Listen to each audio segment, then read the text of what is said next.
데살로니가 후서 1장 3절에서 12절까지 말씀입니다. 우리 한 절씩 교독하시겠습니다. 데살로니가 후서 1장 3절에서 12절까지 어떤 말씀인지 어떤 내용인지 우리 생각하면서 천천히 함께 교독하시겠습니다. 형제들아, 우리가 너희를 위하여 항상 하나님께 감사할지니 이것이 당연함은 너희의 믿음이 더욱 자라고 너희가 다 각기 서로 사랑함이 풍성함이니, 그러므로 너희가 견디고 있는 모든 박해와 환난 중에서 너희 인내와 믿음으로 말미암아 하나님의 여러 교회에서 우리가 친히 자랑하노라. 이는 하나님의 공의로운 심판의 표요 너희로 하여금 하나님의 나라에 합당한 자로 여김을 받게 하려 함이니 그 나라를 위하여 너희가 또한 고난을 받느니라. 너희로 환난을 받게 하는 자들에게는 환난으로 갚으시고 환난을 받는 너희에게는 우리와 함께 안식으로 갚으시는 것이 하나님의 공의시니, 주 예수께서 자기의 능력의 천사들과 함께 하늘로부터 불꽃 가운데에 나타나실 때에 하나님을 모르는 자들과 우리 주 예수의 복음에 복종하지 않는 자들에게 형벌을 내리시리니, 이런 자들은 주의 얼굴과 그의 힘의 영광을 떠나 영원한 멸망의 형벌을 받으리로다. 그날에 그가 강림하사 그의 성도들에게서 영광을 받으시고 모든 믿는 자들에게서 놀랍게 여김을 얻으시니, 이는 우리의 증거가 너희에게 믿어졌음이라. 이러므로 우리도 항상 너희를 위하여 기도함은 우리 하나님이 너희를 그 부르심에 합당한 자로 여기시고 모든 선을 기뻐함과 믿음의 역사를 능력으로 이루게 하시고 우리 하나님과 주 예수 그리스도의 은혜대로 우리 주 예수의 이름이 너희 가운데서 영광을 받으시고 너희도 그 안에서 영광을 받게 하려 함이라. 아멘. 우리 옆에 계신 분과 인사하실까요? 잘 오셨습니다. 인사하실까요? 네. 오늘 하루 동안 분주하게 땀 흘려 수고하시고 일하시고 각자 삶의 자리에서 최선을 다하시다가 또 오늘 저녁 예배가 약속되어져 있는 이 공예배에 오늘도 뒤돌아보지 않고 다른 걱정과 염려들 내려놓고 한 자리에 모여서 주님을 기쁨으로 예배하시는 여러분을 주님의 이름으로 환영하고 축복합니다. 오늘도 함께 찬양하는 시간들을 통해서 마음이 참 기쁘고 감사했습니다.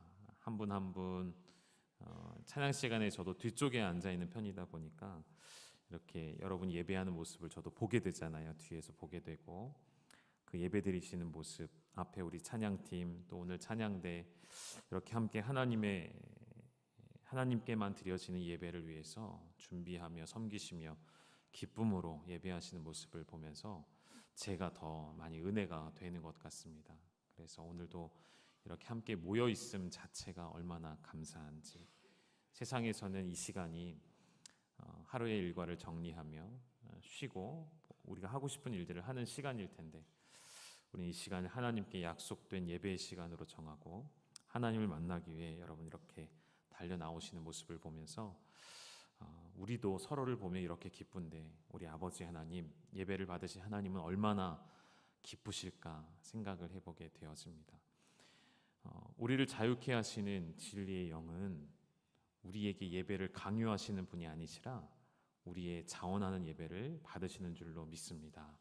우리가 기뻐함으로 하나님을 예배하는 것 누가 시켜서도 아니고요, 누가 해야 한다고 명령해서도 아니고요, 하나님을 만나면 하나님을 경험하면 예배하지 않고서는 견딜 수 없어서 그렇게 날마다 여러분 예배의 자리에 나오시기를 다시 한번 주님의 이름으로 권면을 드립니다.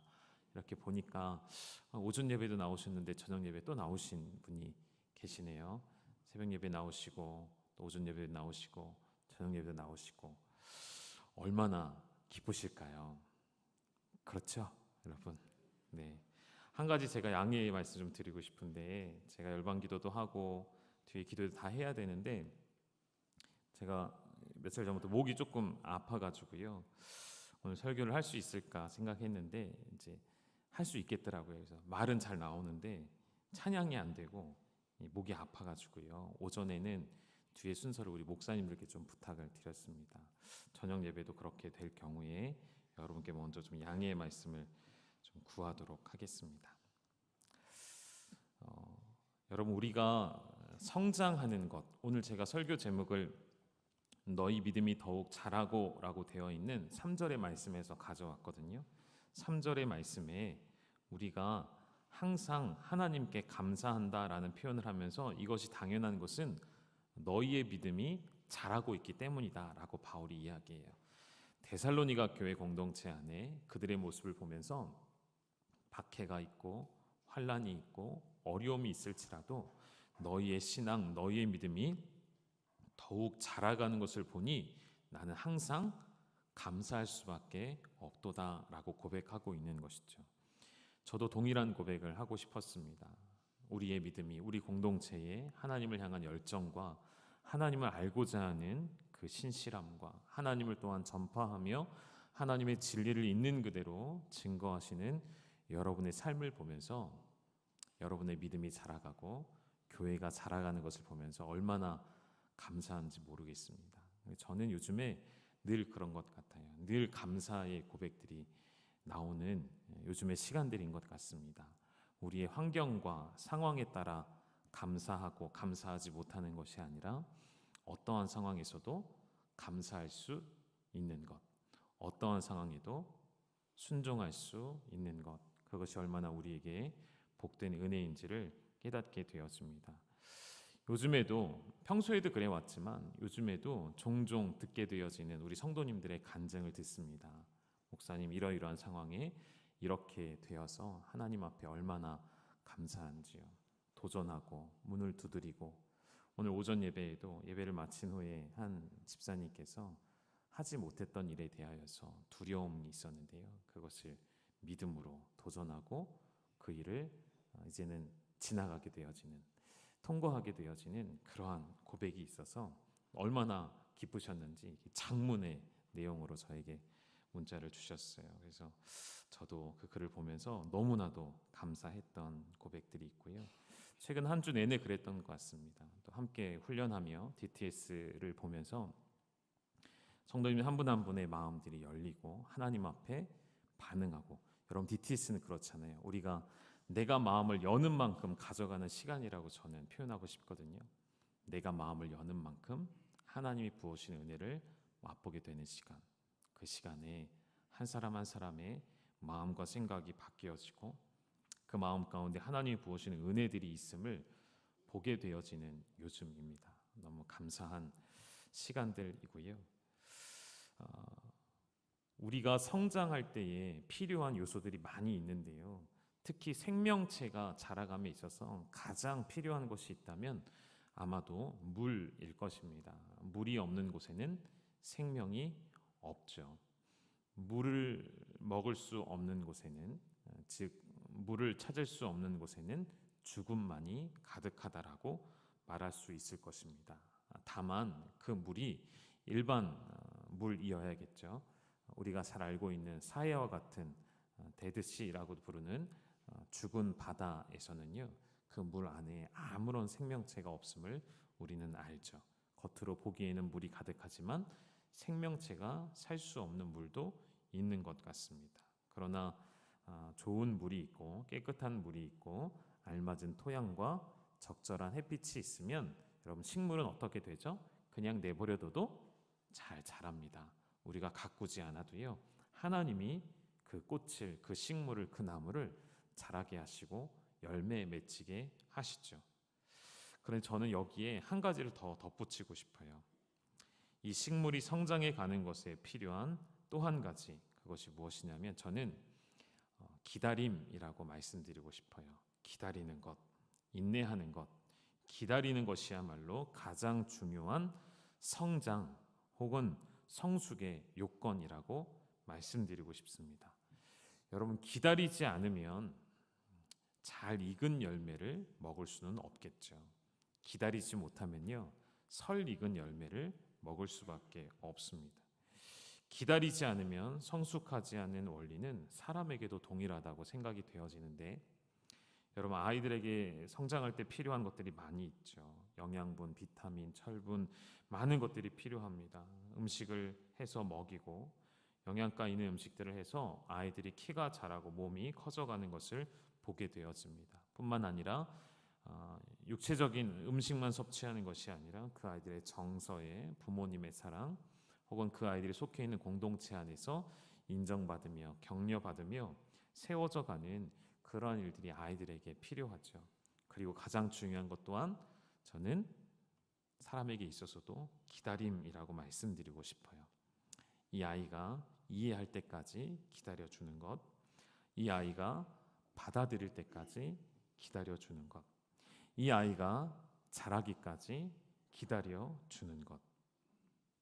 저희 가정도 요즘에 그래서 좀 그렇게 해보려고 이제 노력을 하고 있습니다. 이제 아이들을 나름대로 저희 가정은 이제 엄하게 키우려고, 일부러 엄하게 하려는 건 아니지만 규칙과 질서, 그것으로 아이들을 억누르려는 것이 아니라 마땅히 해야 할 일들이 있다면 그 안에서 잘 지키는 모습을 보여주기를 원해서 아이들에게 때로는 훈계하고 양육을 하는데요. 요즘에 좀 바꿔봤습니다. 최근에 좀 바꿔서 화내지 않고 분노하지 않고 아이들을 기다려주는 것, 아이들이 요구하는 것들이 있다면 다 들어주는 것, 그렇게 지금 해보고 있거든요. 힘들더라고요. 너무 힘들고 이거 계속 할 수 있는 거 맞나? 이제 이런 생각이 들 정도로 그래서 아내랑 계속 이런저런 이야기를 하면서 먼저 아이들을 다 잘 키우신 우리 인생의 선배님들을 보면 참 존경스럽고요. 참 훌륭하시다는 생각이 듭니다. 아이가 이해하고 받아들일 때까지 기다려주는 것이 아이들이 성장할 때 가장 필요한 것이 아닐까 생각을 하면서 우리의 영혼도 마찬가지입니다. 우리의 믿음도 마찬가지이죠. 자라날 때까지 필요한 것 중에 하나가 기다림인 것 같아요. 우리가 한 지체 한 지체를 바라보면서 그의 믿음이 자라갈 때까지 그리스도의 장성한 분량에 충만한 데까지 이르도록 기다려주는 모습이 공동체 안에서도 필요하지 않을까요? 근데 우리는 기다린다는 것을 잘 못하는 것 같아요. 우리가 살아가는 시대가 너무 빠르기 때문이 아닐까 생각이 되어집니다. 생각하는 속도가 그대로 현실로 나타나는 시대를 우리가 살아가고 있죠. 머릿속으로 생각하는 것이 있으면 그것을 바로 찾아볼 수도 있고요. 확인할 수도 있죠. 어떻게 하면 될까요? 궁금한 게 있거나 모르는 게 있거나 어디를 찾아가야 될 때 뭘 보면 되죠? 여러분 손 안에 있는 그렇죠? 스마트폰을 열어서 10초면 30초면 1분도 안 걸려서 내가 원하는 모든 것들을 찾아낼 수 있는 시대가 오늘 우리가 살아가는 시대이죠. 너무 빠른 시대를 살아가다 보니까요. 이제는 한국만 빨리빨리가 아니에요. 우리나라가 예전에는 빨리빨리라는 말로 유명했었잖아요. 이제는 모든 나라가 대부분 그렇습니다. 빨리 처리하는 것, 빨리 해야 하는 것, 빨리 결과를 봐야 하는 것, 빨리 열매를 맺어야 하는 것. 그래서 이 현대사회의 질병 중에 또 하나가 이 조급한 마음을 갖고 있는 것. 그래서 그것으로부터 오는 불안한 마음과 조급병이라는 말도 생길 만큼 예전엔 이런 말이 있었죠. 느림의 미학, 기다림의 미학, 이런 것은 이제는 찾아보기가 어렵고요. 기다리는 것은 미련한 일이 되어져가는 시대, 기다리는 것은 시간을 낭비하는 시대라고 여겨지는 때를 우리가 살아가는 것 같습니다. 여러분, 우리 마음을 조금 천천히, 우리의 행동도 조금 천천히, 우리의 말도 조금 천천히 하셨으면 좋겠어요. 저도 그런 생각이 들었습니다. 우리 교회 사역도 조금 천천히 해도 될까요? 고민이 많습니다. 우리가 너무 빠르게 가는 것, 그것이 늘 좋은 것은 아니라는 생각이 좀 들고요. 우리 생활 속에서도 그렇죠. 여러분 운전하시다 보면 가장 마음이 조급해질 때가 많잖아요. 시간 내에 가야 할 때, 앞차가 신호가 바뀌었는데도 바로 출발하지 않을 때, 여러분 얼마나 마음이 조급하십니까? 일부에만 적용되는 것이지만 여러분 세상에는 느릴수록 오래 가고 느릴수록 오래 사는 그런 동물들이 있습니다. 대표적으로 거북이 같은 경우가 그렇죠. 거북이과는 느리고 천천히 그리고 오래 살죠. 요즘에는 잘 제가 못 본 것 같은데요. 오래전에는 고속도로 같은 데 보면 도로에 보면 이런 글귀가 붙어 있었어요. 예를 들면 3분 빨리 가려다가 30년을 빨리 갈 수 있습니다. 이런 굉장히 섬뜩한 이런 경고 문구도 있었잖아요. 빨리 가는 것만이 좋은 것은 아니라는 것이죠. 우리의 뱃속에, 자매들의 뱃속에 하나님께서 생명을 주실 때에 아이가 엄마의 뱃속에서 몇 개월 있어야 되죠? 무려 10개월입니다. 꽤 긴 시간이죠. 10개월이라는 시간을 엄마의 뱃속에서 지내는 그 시간을 우리는 기다리는 것이죠.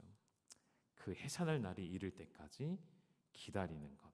결국 기다림이라는 이 말은요, 성장 그리고 성숙이라는 말과 일치한다고 저는 말씀드리고 싶습니다.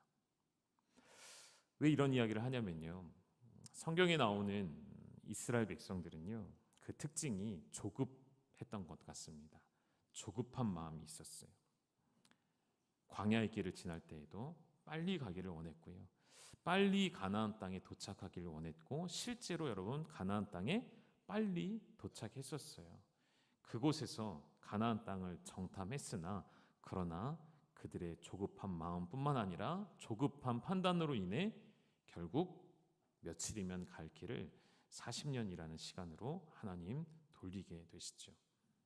빨리 가나안 땅에 가고 싶었고, 빨리 목적지에 도착하고 싶었고, 빨리 무언가 결과를 보고 싶었고, 열매를 맺고 싶었고, 또 빨리 강성한 나라, 강성한 민족이 되기를 원했습니다.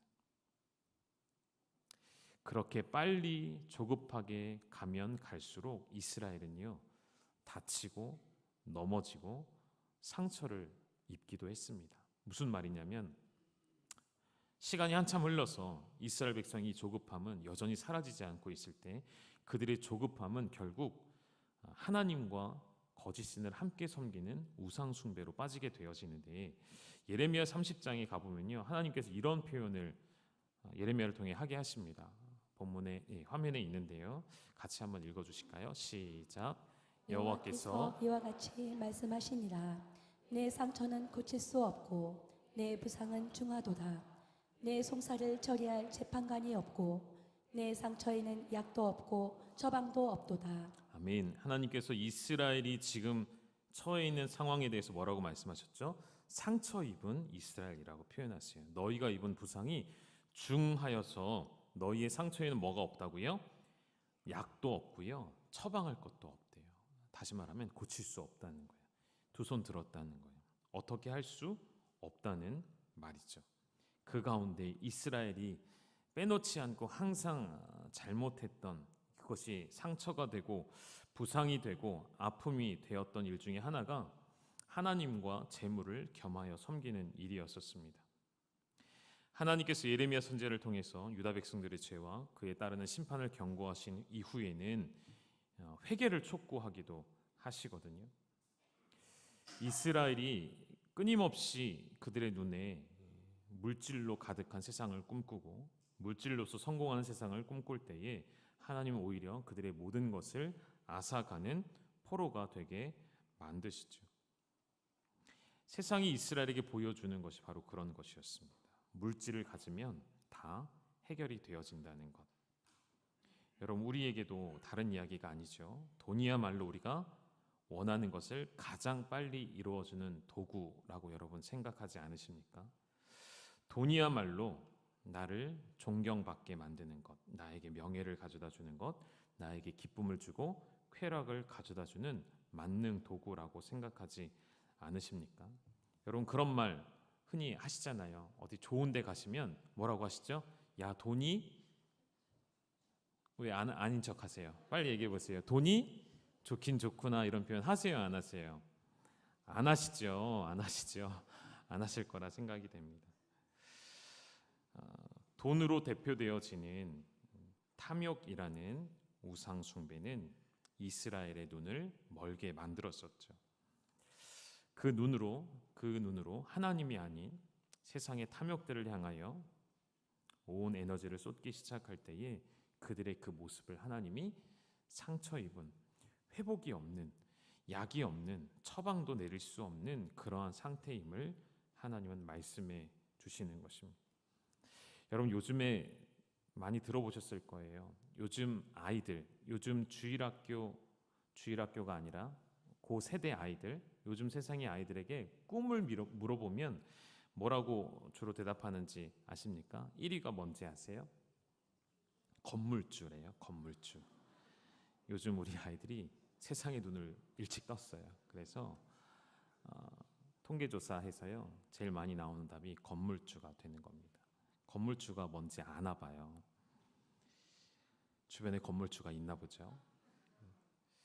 빨리 돈을 벌기 원하고, 또 편히 돈을 벌기 원하고, 빨리 크기를 원하고, 빨리 어른이 되기를 원하는 것. 그것이 어쩌면 죄의 속성이고 죄의 뿌리가 아닐까 생각이 되었습니다. 그런 이스라엘의 상처를 고칠 수 없는 질병이라고 하나님은 말씀하시고 도저히 회복이 불가능한 상태라고 말하는 것이죠. 그런데 여러분, 오늘 예레미야는 더 보지 않을 건데요, 나중에 집에 가셔서 보셨으면 좋겠어요. 이 30장의 이야기가 너희의 병을 고칠 수 없다라고 끝나는 것이 아니고요, 하나님 분명히 그렇게 선언하시거든요. 너희의 질병에 약도 없고 처방도 없다라고 하시는데 그 뒤에 이야기는 좀 달라요. 하나님 어떻게 하실까요? 그 약도 없고 처방도 없는 너희의 그 병을 내가 고쳐주리라라고 하나님 말씀하십니다. 오전 예배 때는 제가 이 이야기를 처음 서두에 넣어서 했었는데요, 이런 말씀을 좀 드리고 싶어요. 여러분, 우리가 스스로 나는 할 수 없다라고 여기는 영역 있지 않으십니까? 나는 안 돼라고 생각하는 영역, 혹은 나의 문제만이 아니라 내 주변 환경에 대하여서 저 사람은 바뀌지 않을 거야, 나의 배우자는 변할 사람이 아니야, 여러분의 자녀들이 가지고 있는 질병이 있는데 그 질병이 희귀병이고 고칠 수 없는 질병이라는 그런 판단을 받았을 때에 이 질병은 고칠 수 없다라고 우리가 스스로 한계 짓는 영역들이 있지 않으십니까? 그런 영역들이 혹 여러분의 안에 있다면 말씀드리고 싶은 거예요. 나는 할 수 없고, 나는 계속해서 고난의 연속 가운데 있고, 이 고난은 끝이 없다, 나는 이길 수 없다, 승리할 수 없다라고 생각하는 분들이 오늘 이 자리에 계시다면, 이 데살로니가 후서 1장의 말씀 속에서 하나님이 말씀하신 것과 같이 그날에 그가 강림하사 그의 성도들에게서 영광을 받으시고 모든 믿는 자들에게서 놀랍게 여김을 얻으시는 하나님께서 우리에게 믿음의 역사를 능력으로 이루게 하실 줄로 믿으시기를 소망합니다. 이따가 말씀 마지막에 그래서 본문을 좀 다시 선포하면서 다시 읽으려고 해요.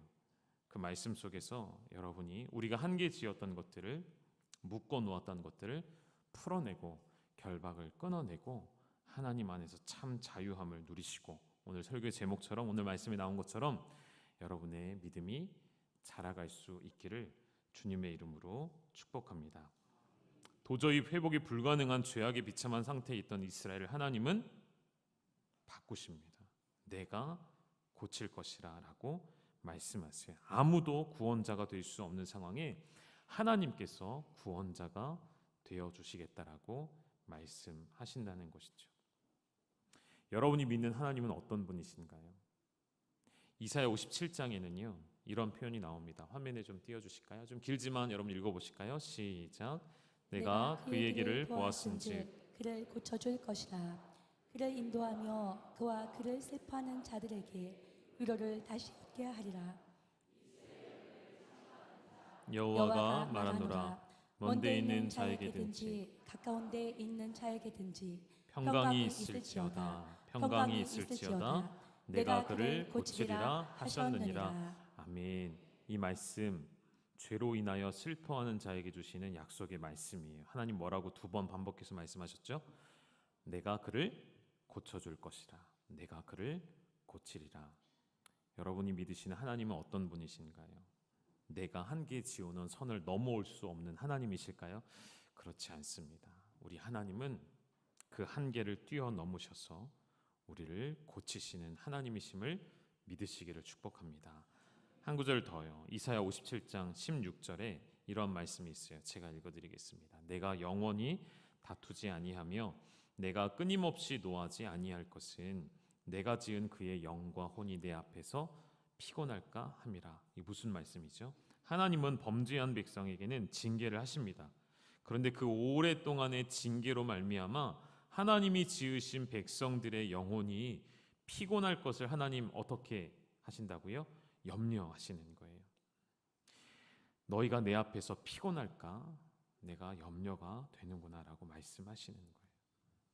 사랑하는 여러분, 고난은요 반드시, 여러분 다 알고 계시는 이야기예요. 반드시 우리를 자라가게 합니다. 반드시 우리를 성장시키는 시간입니다. 그 고난이라는 시간이 우리에게 주어질 때에 여러분 한 시험 문제로 좀 예를 들어볼까요? 여러분 출제자가 있죠. 시험에 문제를 낼 때 출제자가 분명히 어떤 의도를 갖고 문제를 만듭니다. 그렇죠. 그래서 이 문제를 풀 때에 필요한 공식이 있을 거고 필요한 방정식이 있을 거예요.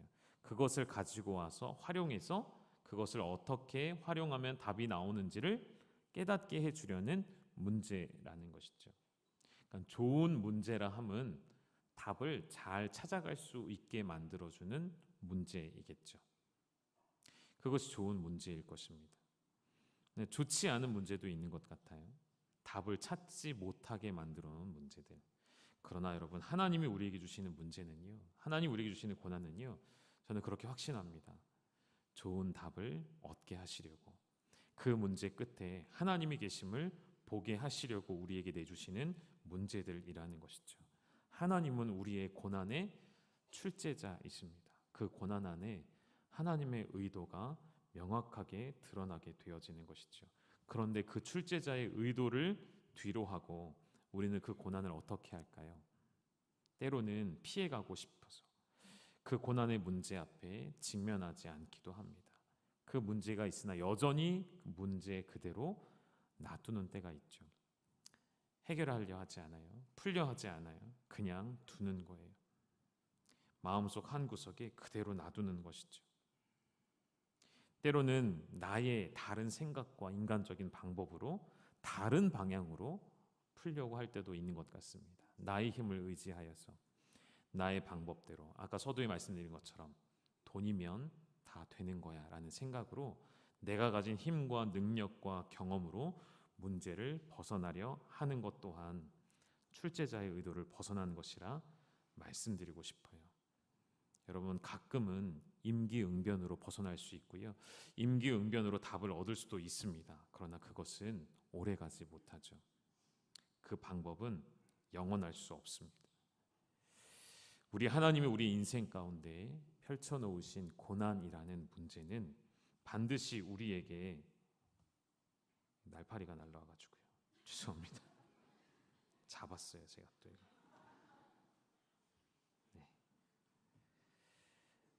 네. 하나님께서 우리에게 우리 인생 가운데 펼쳐놓으신 고난이라는 문제는 반드시 하나님의 뜻을 드러내시고 출제자의 의도를 파악하게 하시는 하나님의 축복의 통로라는 것을 기억하셔서, 우리가 잘 아는 말씀이죠. 베드로전서 4장 12절 말씀에 나온 것처럼 베드로가 인생의 깨달음을 얻게 되어지고 이렇게 고백하고 있지 않습니까? 같이 읽어주시죠. 시작.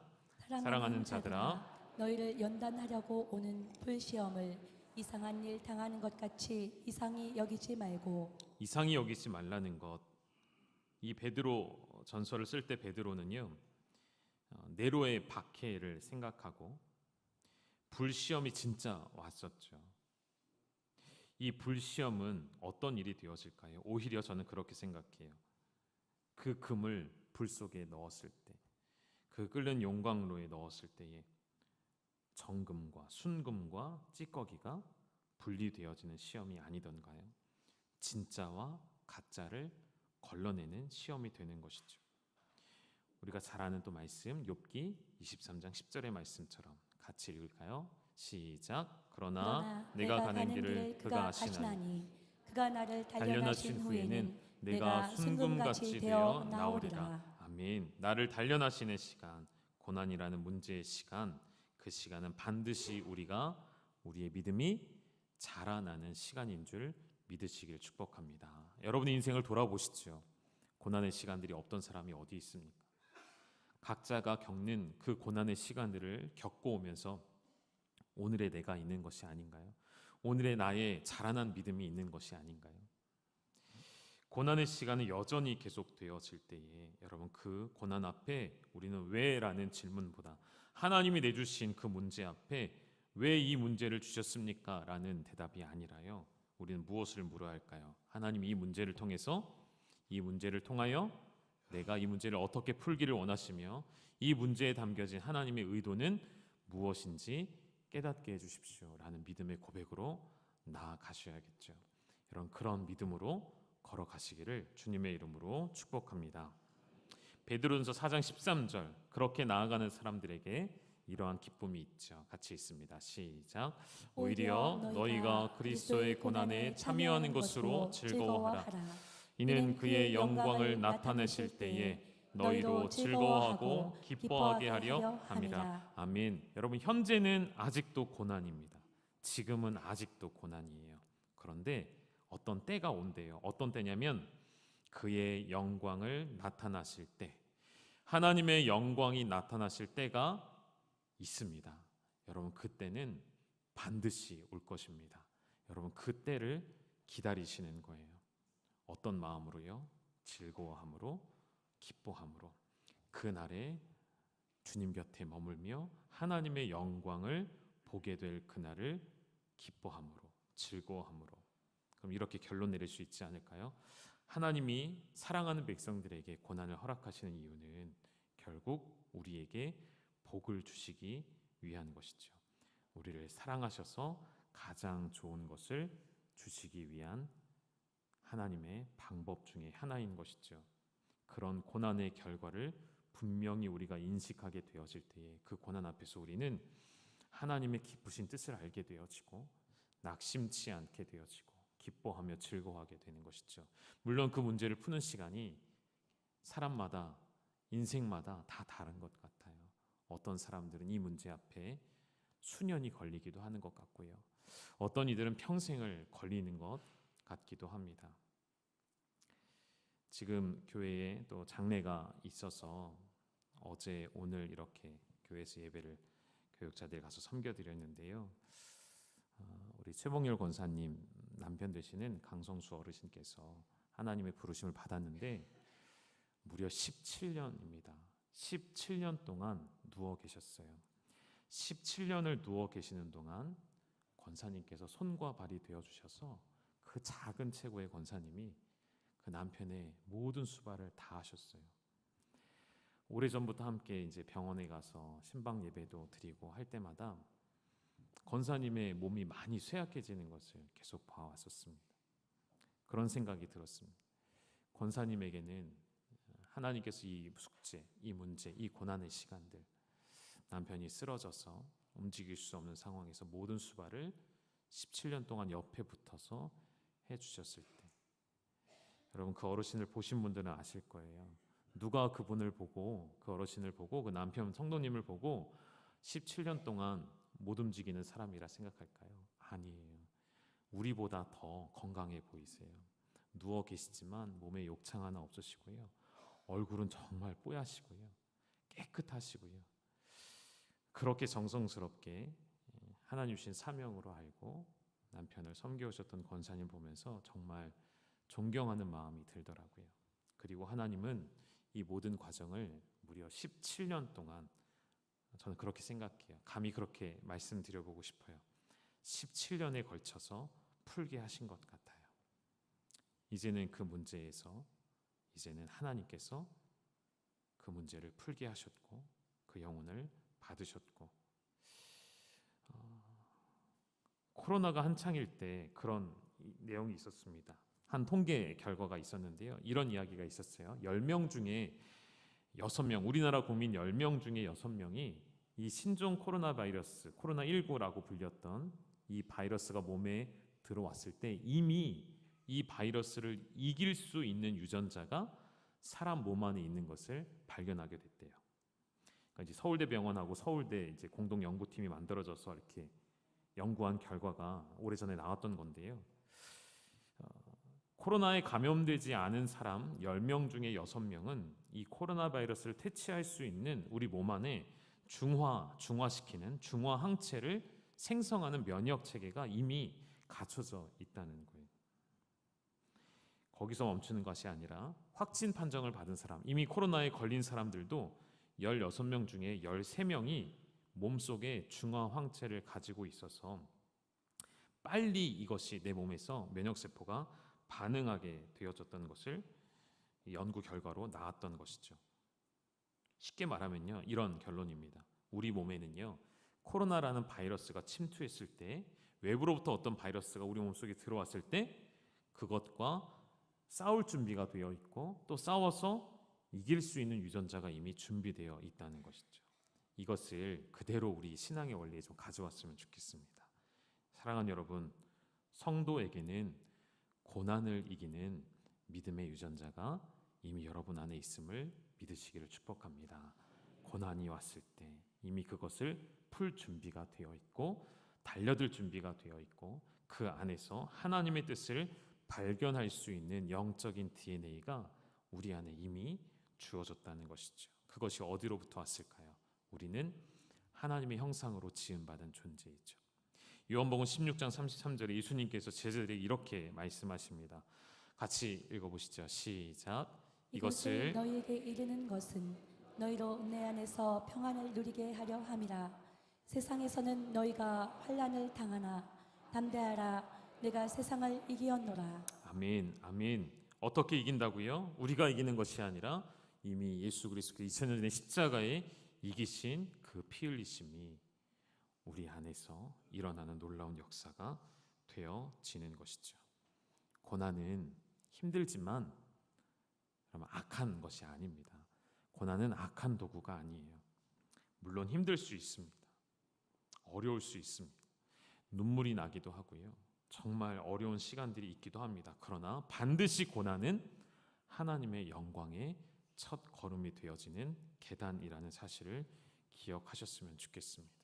성경 곳곳에 그래서 하나님은 자기 백성에게 고난을 허락하시면서도 동시에 뭐라고 말씀하시죠? 두려워 말라 말씀하시죠. 사망의 음침한 골짜기를 다닐지라도 무슨 말이죠? 지금 시편 기자는 사망의 음침한 골짜기를 경험한 거예요. 두려워 말라는 말씀은 거꾸로 생각하면 무슨 말이죠? 두려워할 만한 상황이 곧 닥쳐온다는 것이죠. 그럼에도 하나님 두려워하지 말라는 말씀은 무엇일까요? 그 두려움의 고난의 너머를 바라보라는 것이죠. 그 너머의 출제자의 의도를 바라보시라는 것이죠. 반드시 이 고난이 지나가고 하나님의 영광이 나타날 때가 있음을 바라보라는 것이죠. 데살로니가 교회가 당해야 했던 핍박, 박해, 그런 가운데도 그들의 믿음이 자라나는 것을 보면서 바울은 격려하고 싶었던 것입니다. 너희 믿음이 이렇게 자라감으로 말미암아 그 영광의 때에 이 고난을 이기고 하나님의 영광의 때에 하나님의 영광을 받게 될 것이다. 한 가지만 더 말씀을 나누고 마치겠습니다. 여러분 잘 생각하셔야 합니다. 잘 판단하셔야 합니다. 우리가 하나님 앞에 엎드려 기도할 때마다, 간구할 때마다, 고난 앞에 설 때마다 이 중요한 차이를 우리가 헷갈리지 않으셨으면 좋겠어요. 여러분은 고난을 이기기 위해서 하나님을 믿고 고난을 이기기 위해 하나님을 사랑하는가? 아니면 하나님을 사랑하기 때문에 고난을 이길 수 있게 되어지는가? 이것은 큰 차이가 있다고 생각이 되어집니다. 고난에서 승리하기 위해, 고난을 물리치기 위해 하나님을 찾는 것이 아니고요. 거꾸로 된 거예요. 하나님을 사랑하는 자들이 고난을 이기게 되어진다는 것이죠. 여러분 어느 편에 서 계십니까? 여러분 어느 쪽에 서 계십니까? 이 중요한 문제 앞에 우리가 하나님을 향한 온전한 신뢰와 사랑의 관계 가운데 있을 때에 어떠한 고난도 우리에게서 하나님의 사랑을 끊을 수 없다는 그 믿음의 고백과 같이, 그 로마서 8장의 고백과 같이 그 어떤 것이라도 우리를 우리 주 그리스도 예수 안에 있는 하나님의 사랑에서 끊을 수 없다는 믿음의 고백, 그 믿음의 고백이 여러분의 믿음의 삶의 현장이 되어지기를 주님의 이름으로 축원합니다. 죄송한데 한 가지가 더 있네요. 한 가지만 더 얘기해도 되겠죠? 제가 주중에 새벽 예배 좀 말씀 묵상하고 나누다가 좀 마음에 와닿는 게 있어서 여러분과 좀 나누고 싶었어요. 뭐였냐면 요즘 우리가 사도행전 보고 있잖아요. 사도행전 9장에 가면 33절 단락에 애니아라는 사람이 등장을 합니다. 그 애니아라는 사람이 중풍병으로 이제 침상 위에 8년 동안 누워 있는 그 이야기가 나와요. 그리고 그를 베드로가 가서 일으켜 세우는데 예수 그리스도의 이름을 선포해서 일어나게 되어지고 34절 한번 보여주실까요? 이 말씀은 같이 한번 읽어보시죠. 시작. 베드로가 이르되 애니아야, 예수 그리스도께서 너를 낫게 하시니 일어나 내 자리를 정돈하라 한데 곧 일어나니. 아멘. 예수 그리스도께서 너를 낫게 하셨어요. 그리고 그 다음을 저는 주목해 보고 싶었습니다. 그 다음 뭐라고 돼 있죠? 일어나, 한 가지 더 명령했어요. 너의 자리를 정돈하라. 정돈하라. 무슨 말이죠? 그 침대를 치우라는 거예요. 무슨 말이죠? 너는 다시 눕지 않을 것이다. 일시적으로 일어나는 것이 아니에요. 잠깐 기적적으로 일어났다가 베드로가 지나가면 다시 눕게 되어지는 게 아니에요. 여러분, 이건 죄의 문제와 동일하다고 생각이 되어집니다. 예수 그리스도를 만나고 우리 안에 성령으로 충만하면 우리는 잠깐 삶의 빛이 일시적으로 비쳤다 꺼지는 것이 아니고요. 우리가 죄악 가운데 잠시 자유를 누리다가 다시 죄의 지배 아래 들어가는 것이 아니고요. 예수 그리스도를 만나고 나면 우리는 어떻게 된다고요? 과거의 죄된 자리는 정돈하셔야 되는 거예요. 다시 돌아갈 죄의 자리는 있을까요? 없을까요? 이미 없어졌습니다. 이미 예수 그리스도께서 치워버리셨다는 것이죠. 예수님께서 이미 여러분이 돌아갈 자리가 없게 하셨어요. 여러분 이제 앞으로 나아가기만 하시면 되는 겁니다. 사랑하는 여러분, 우리가 예수 그리스도를 믿음에도 불구하고 다시금 자꾸 돌아가려는 우리의 악한 본성과 죄의 습성들, 예수 그리스도 이름 앞에 깨끗하게 정돈하시기를 주님의 이름으로 축원합니다. 아까 제가 말씀드린 대로 오늘 본문을 한 번 더 혹시 좀 띄워주실 수 있을까요? 본문 3절부터 12절까지의 말씀을 우리 앞에 있는 모든 거짓 메시지들이 있죠. 사람들이 선포했던, 사람들이 내 안에 심어주었던, 내가 스스로 생각했던, 내가 스스로 한계 짓고 있는 모든 영역들, 나는 할 수 없다고 여겨지는 영역, 우리 아이의 질병을 고칠 수 없다고 믿는 거짓된 믿음, 나의 배우자는 바뀌지 않는다는 원수가 주는 거짓된 진리, 나는 고난의 연속 가운데 있고 이 고난이 끝이 없어서 허망한 삶을 살고 있다는 거짓된 진리, 그 모든 거짓 진리를 대적하며 승리의 선포로서 이 말씀을 다시 한번 좀 읽었으면 좋겠어요. 우리 같이 한번 좀 선포하면서 읽어주실까요? 3절부터 12절까지 쭉 읽으실게요. 시작. 형제들아, 우리가 너희를 위하여 항상 하나님께 감사할지니 이것이 당연함은 너희의 믿음이 더욱 자라고 너희가 다 각기 서로 사랑함이 풍성함이니. 그러므로 너희가 견디고 있는 모든 박해와 환난 중에서 너희 인내와 믿음으로 말미암아 하나님의 여러 교회에서 우리가 친히 자랑하노라. 이는 하나님의 공의로운 심판의 표요 너희로 하여금 하나님의 나라에 합당한 자로 여김을 받게 하려 함이니 그 나라를 위하여 너희가 또한 고난을 받느니라.